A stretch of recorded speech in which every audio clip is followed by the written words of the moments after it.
All right, thank you, Tim. Our next speaker is Jason Snead. He is the Executive Director of the Honest Elections Project. What is that? What is an honest election here? I'm from Pennsylvania. I'm not familiar with this. Prior to heading the project, Jason spent 10 years at the Heritage Foundation, where he had the honor to work for former Attorney General Ed Meese, someone who was a favorite of mine, having worked for me in the Reagan White House. One got to know Ed Meese, who was the best of people and made very serious contributions then and still keeps going here at the Heritage Foundation. During Jason's tenure at Heritage, he rose to become a senior policy analyst and a recognized expert on a wide range of subjects.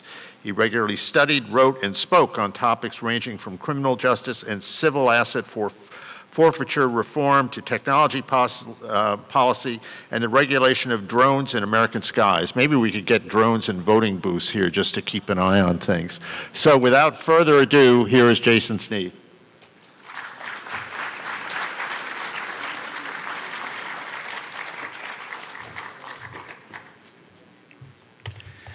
Thank you. And thanks to the PLC for inviting me to this conference. This is my first time and I'm delighted to be here.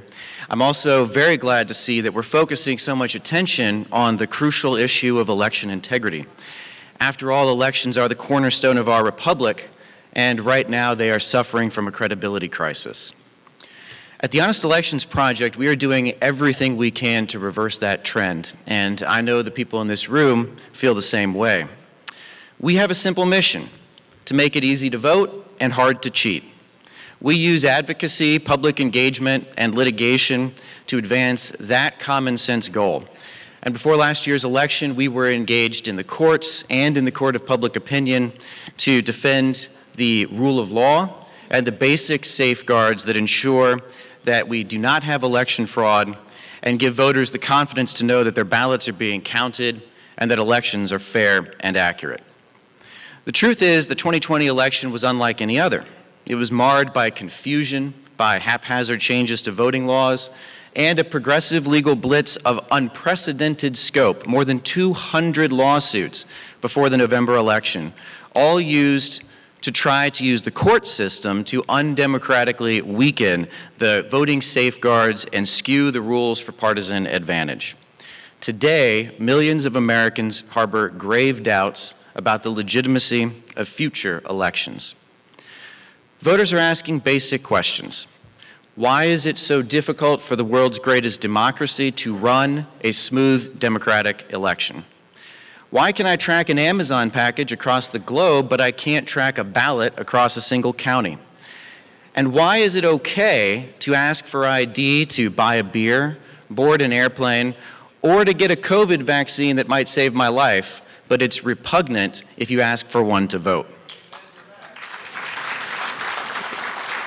If we don't address those concerns, they risk hardening into apathy and disengagement. And that's why I believe that the top priorities of election reform must be to restore voter confidence, to rebuild lost trust, and to modernize our election laws and the infrastructure that support them. We need to remember one thing. The right to vote is not just a right to cast a ballot. It is also a right to have that ballot counted in a legitimate and secure election. That is a two-part formula. It's a two-part formula for success that will ensure that our elections reflect the will of voters.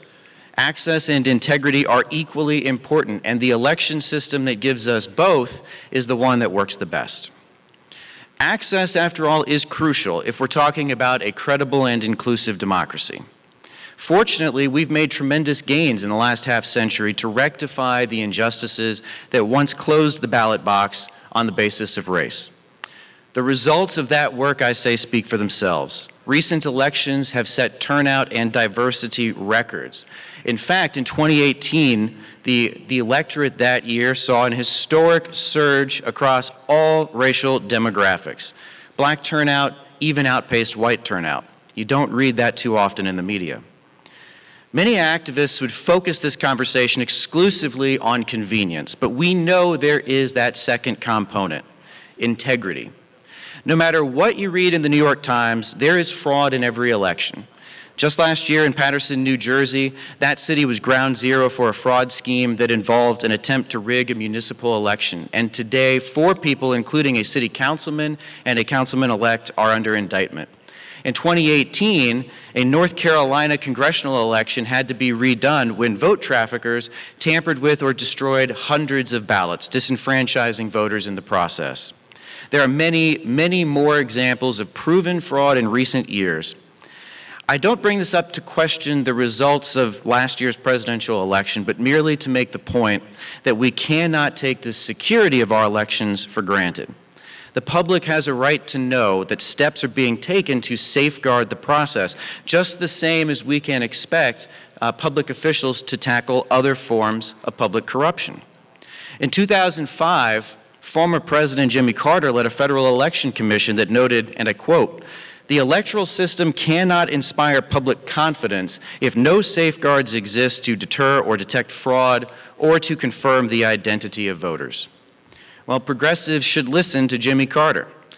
Unfortunately, activists like Stacey Abrams and politicians today as high up as President Biden himself have spent months pushing a narrative that America is gripped by a rash of new Jim Crow voting laws that put the very right to vote itself at risk. Well, that kind of rhetoric is plainly intended to stoke outrage and to distract from just how common sense the laws at issue truly are. It's also been designed to build pressure on Congress to adopt extreme proposals like H.R. 1, which is an 800-page bill that would rewrite the voting laws in all 50 states.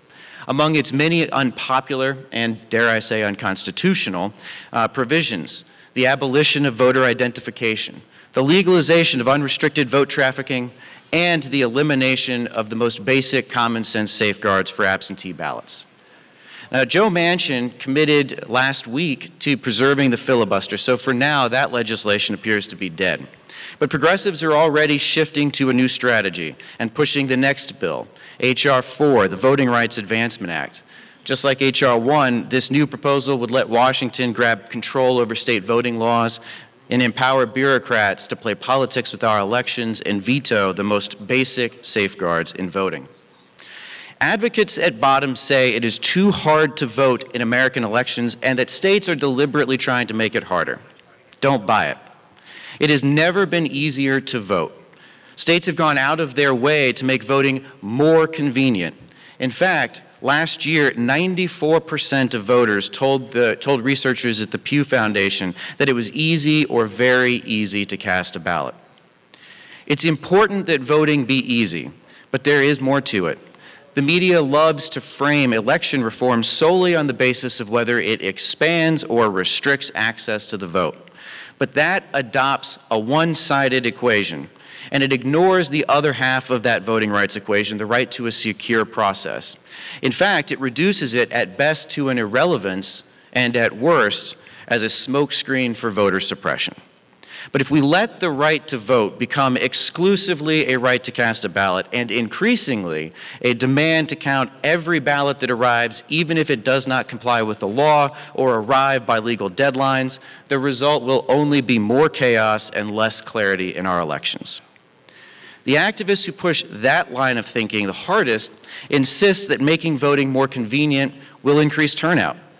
Ironically, it may do the opposite. Last year, the Knight Foundation surveyed 12,000 persistent non-voters.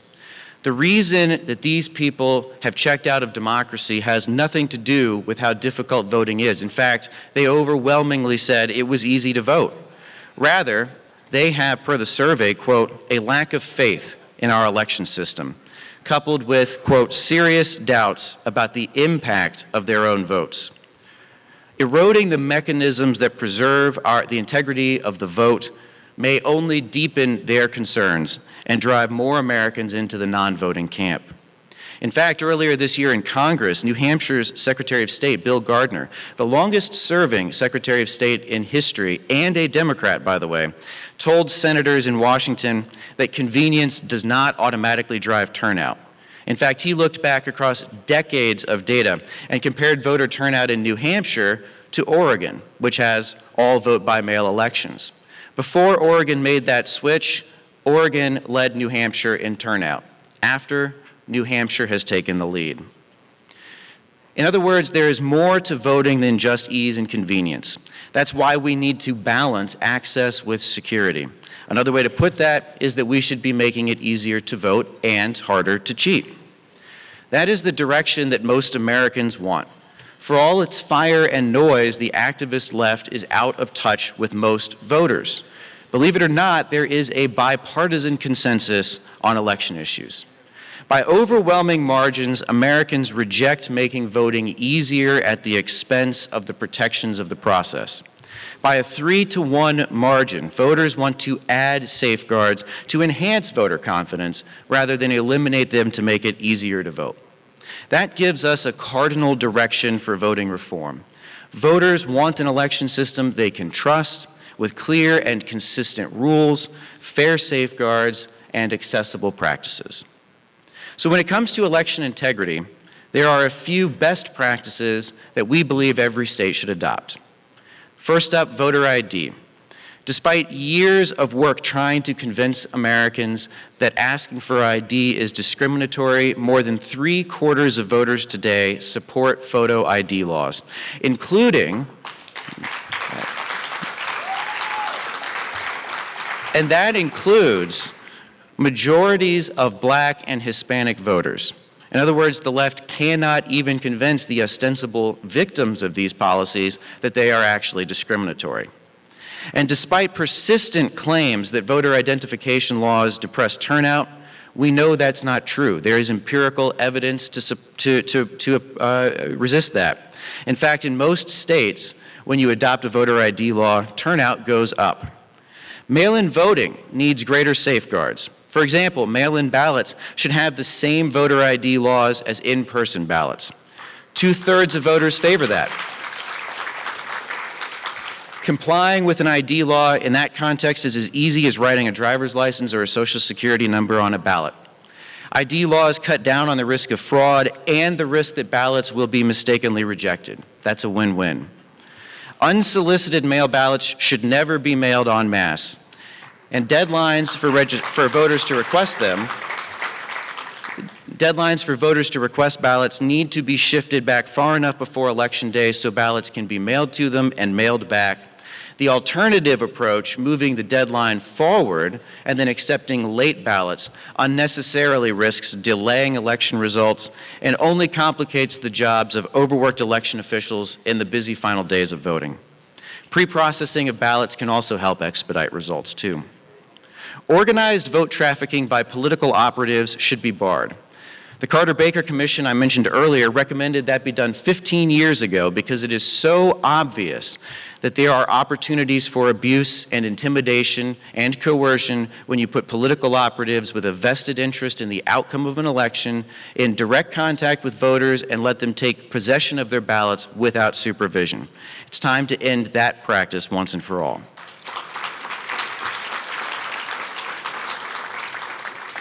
If drop boxes are going to be used in elections, there should be uniform standards for their deployment. We need to ensure the physical safety of these boxes as well. They should be staffed or covered by video surveillance at all times. The voting process should be as transparent as possible. This means pre- and post-election audits for processes, equipment, and results. And we need guarantees of adequate access for poll watchers to the entire voting process. We need clear rules, and they must be consistently applied. Pennsylvanians have already seen how the results of elections can shift when counties interpret laws differently, say by counting or not counting undated ballots. Private funding should be barred in our election system, or at least it must go through a public process that ensures equitable distribution so private billionaires cannot swing the results by changing how we run elections. Lawsuits, and particularly collusive settlements, should not be an avenue for activists and their political allies to change the rules of voting, especially in the final days of an election, when doing so only risks chaos and confusion. This happened repeatedly last year, and it undermines the rule of law. Legislatures can take steps to rein that in. In fact, just days ago, Pennsylvania lawmakers announced a comprehensive new voting bill that does all of this and more, and I think that we'll learn more about that on the next panel. So let me close here with this. Election reform is a bipartisan issue, and it truly is about principles, not politics. Everyone deserves an election system they can trust, and the responsibility is ours to advocate for it, to deliver it, and defend it. Across the country, states are stepping up to the plate, and they are enduring withering attacks from the left for it. I expect the same will be true here in Pennsylvania. But no matter how heated the rhetoric gets or vitriolic the attacks become, the people are with us. They don't want chaotic elections, they want accessible elections.